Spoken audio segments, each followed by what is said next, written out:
right, here we go. We're going to look at Practical Move, sired by Practical Joke. That's the question. Average winning distance 6.5 on the sire side, which is a little light. Might not want the long distance. We'll also take a look at some comments. Bumped early, stumbled, off slow, hit the gate, step slow. Brings into question mark how Practical Joke does getting out of the gate. Here he is, number 4 on October 10th in Santa Anita. You'll see stumbled. This is the worst break he has, where he does almost go down, as you saw right there. He's immediately behind the whole flight of horses. And another thing I want to pay attention to here is because of that break, here he is on the outside. He's almost 5 wide going into the first turn. When Ramon Vasquez takes over, you'll notice that he keeps him down on the rail.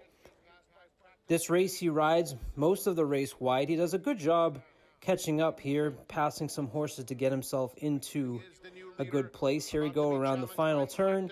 He is there on the outside in the red, approaching number 9, Fort Bragg. Fort Bragg is going to come out on him, push him even further, and right there even cause some trouble, where Practical Move does a good job to move back to the inside and pass Fort Bragg. Fort Bragg actually comes down on him again. Fort Bragg would be disqualified for this race, but right here, Practical Move is ahead of Fort Bragg. Fort Bragg comes back and passes him. So I know that there was some trouble there, but if you're talking about the distance, maybe a little clue there, not so much as maybe later. Next race, November 20th at Del Mar, you'll see the note is off slow. He's number 6. We'll circle him for you there in the gate. He ends up behind this field, but having a meltdown has broke really well out of his races. You see him get bumped a little bit there. And as they turn the camera here, you'll see that he's behind, but not terrible. It's a small field. He's able to move up again on this field as well. Let's go to the next race, which is the Los Al Futurity, which is when Ramon Vasquez takes over. He's number 4 right there. A good break. Gets out of the gate well. He's in the 4th spot. Ramon Vasquez does a good job to get him up. This is the first of his 3 wins in a row, and get him into position down on the rail. He clears, and now he's only 2 wide, 3 wide, going into the first turn. Again, it's a small field. As we fast forward here, you'll see how he likes to follow the leaders. He likes to have a target to run at, and he likes to be in the rail. And from this point out, all 3 races, you're going to see that very similar theme of where he's placed in the race. And I think that may make up for a little bit of why he has performed well, and people may think that the distance is not going to be a problem, but you have to be aware he's saving ground. And in this race, he's able to draw away, as the note said, because of that rail bid. The 3rd place horse here is actually Fort Bragg, and Practical Move makes an easy win in this race here in the Los Al Futurity. Let's move ahead to his next race, which is the San Felipe. Ramon Vasquez, there he is on the 3. Drops. He does a good job, but he's once again behind the main flight, but he's down on the inside, so he's going to get a really nice, easy rail trip behind the first flight with the targets to run at.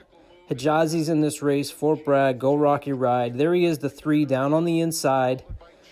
As we fast forward here, and this is what I'm starting to see, is that these rail trips saving ground have maybe hidden those possible pedigree limitations. You'll see on the note here, hit the gate. It wasn't as bad as we saw, but inside and cleared. And there he goes, right down the rail. I guess you could bring up the question of who he faced here.